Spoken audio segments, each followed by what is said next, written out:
Добар ден, почитувани гледачи, и добродојдовте во нашиот денешен подкаст во кој што ќе зборуваме за една доста актуелна тема, а тоа е психолошката поддршка на лицата кои што боледуваат од мултиплекс склероза.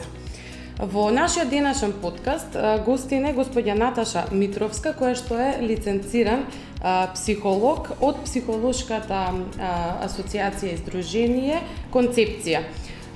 Господја Наташа, накратко да кажеме, што е мултиплекс склерозата, тоа е едно автоимуно заболување кое што го таргетира најчесто нервниот систем, со тоа што дава и низа на симптоми кои што се и манифестации кои што се и физички, меѓутоа може да бидат и ментални, а секако сето тоа како заболување има ефект и врз психолошкото здравје, да речеме, и врз психолошката состојба на овие лица.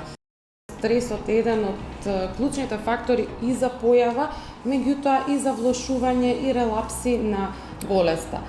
Кажете ми, колку е значајно да лицата со мултиплекс склероза знаат да го менаџираат стресот и каков е вашиот начин на работа врз однос на тоа, како ги советувате да се справуваат со тој стрес? Во суштина, ако е нешто најважно лицето со МС да научи, тоа е да научи како да се справува со стресот. Значи, тоа е буквално, бидејќи стресот, рековме, фактор број 1, што не само што придонели за настанување на болеста, туку и придонесува понатаму за можно влошување на симптоми.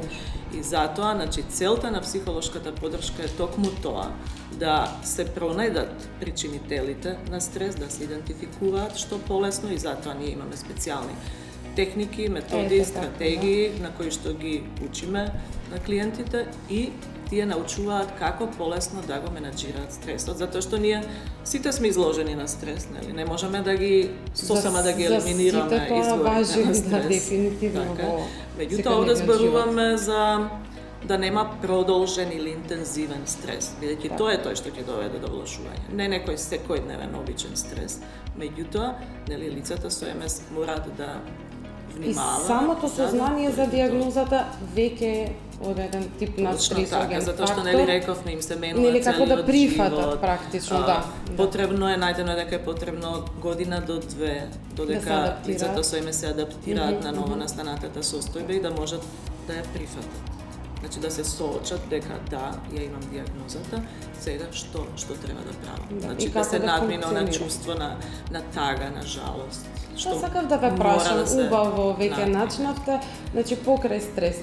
Со какви други симптоми се презентираат, да речам, лицата со мултиплекс склероза? Знаеме дека кај нив депресијата е најчесто за 3 пати поизразена отколку кај, да речеме, условно нормална личност, потоа нарушување на сонот, анксиозноста.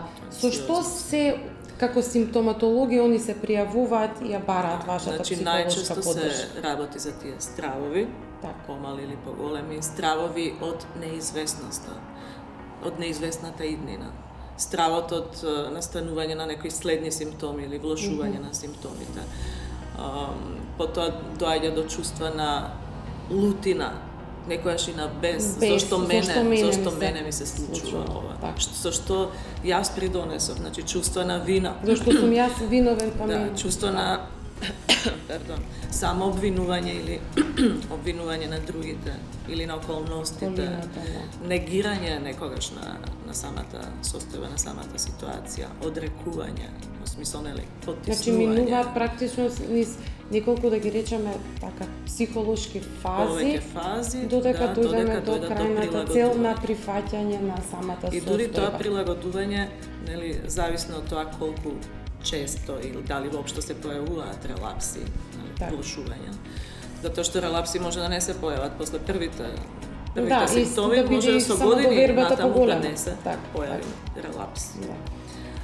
Но сето тоа се постигнува, нели, ако се обрати внимание и на стрес, на стресот секојдневен и на, нели, сите работи што самиот клиент, пациент може да ги прави самиот за себе. И затоа сме ние нормално функционирање. Значи, покрај медицинската терапија, да го научиме човекот, лицето со МС, да знае како да си помогне и самиот на себе и како да добие сета помош што му стои Тоа на сакав да прашам, располагање. дали бараат и совети, да речеме, како да се вклопат во средината, бидејќи реално никогаш нели знаеме дека пациентите со мултиплекс склероза имаат и заради нападот на нервниот систем некогаш и веќе физички проблеми со функционирање. Дали ви бараат совети и од тој тип, како да се инкорпорираат во социјалниот живот, како да функционираат понатака? Чи како полесно да ја прифатат состојбата, како да се адаптираат во секојдневниот како живот. да не мислат на тоа како средината ги гледа, како другите луѓе ги гледаат кога веќе, да речеме, имаат некој инвалидитет. Или како некој се работи за сосема мал инвалидитет. Нешто кое Или што- имаме лица кои што воопшто немаат никакви надворешни симптоми. Имаме лица со МС кои што спортуваат активно. Така, значи имаме порака дека може дефинитивно нормално да се функционира. Кажете ми во однос, бидејќи претпоставам дека се работи за сеанси, така, со лицата кои што се заболени од МС, на каков начин се работат тие сеанси? Дали имате индивидуални, дали имате групни сеанси, дали е вклучено и семејството, затоа што знаеме дека еден од клучните фактори за да лицето се чувствува сигурно, безбедно, да нештото го прифати е клучна поддршката од семејството. Значи, еве да почнам со тоа. Многу е важно семејството, најблиското семејство на болниот, да биде запознаено со сите симптоми од МС, за да може, нели, во таа нивна интерактивна комуникација да бидат спремни за да се носат со сите предизвици што секојдневно лицата со МС се соочуваат.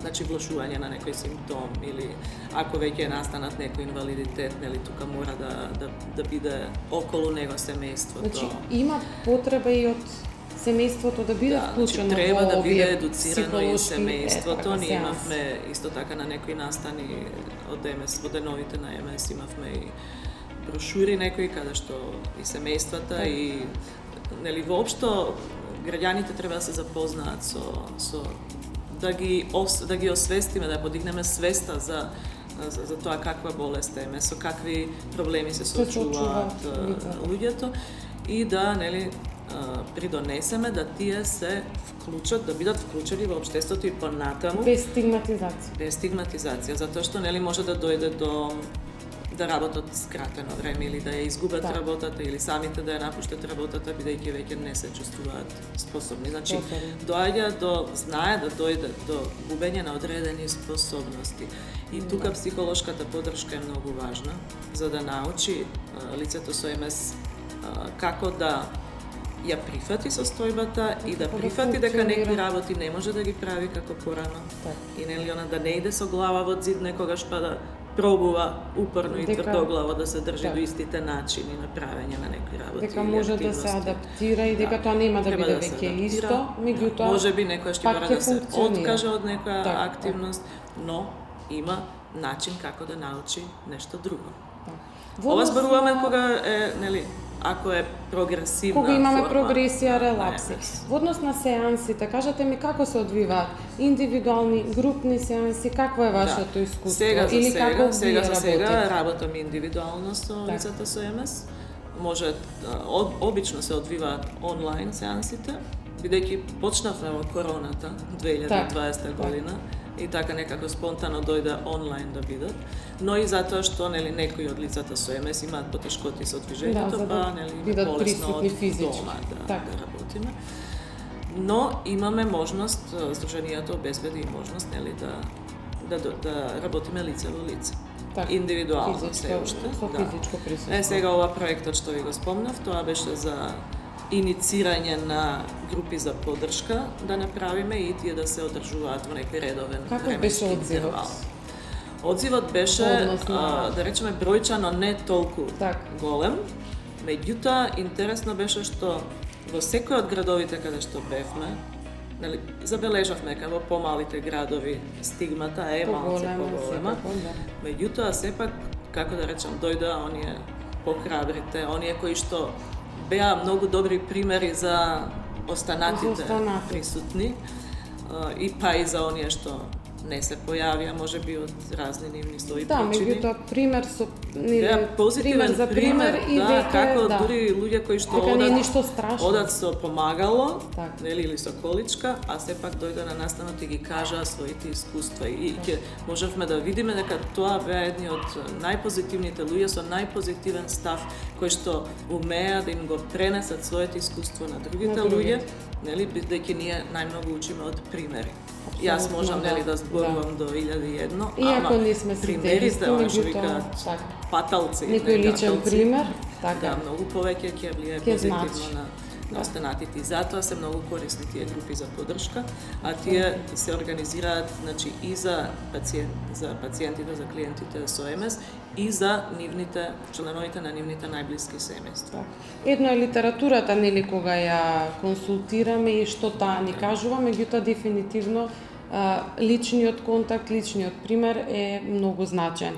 Тука некаде би сакала да да го вметнеме и тоа дека практично тоа е ваша некаква порака за крај на овој наш подкаст.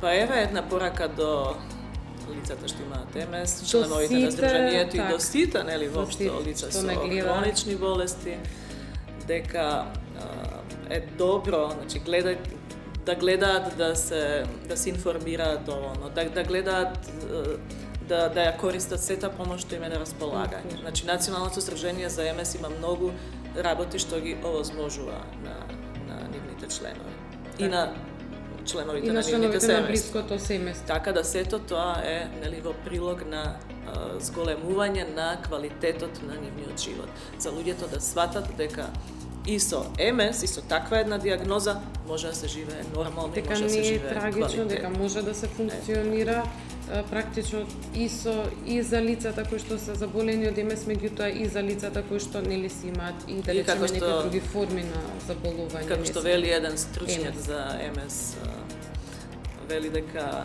е добро, ние сакаме, вика, да ја направиме МС, мултипла склерозата, да биде здодевна болест во наводници. Така. Како што е диабетесот, да речеме.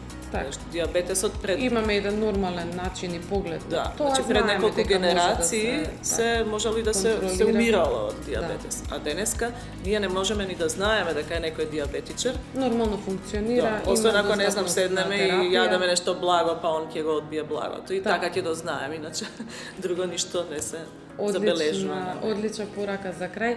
Јас ви благодарам за денешното гостување и се надевам дека на сите наши гледачи им отворивме, да речам, едно поле, една друга перспектива и поглед кон тоа што значи и колку е значајна психолошката поддршка за лицата заболени со мултипла склероза. Благодарам и на вас. Благодарам уште еднаш.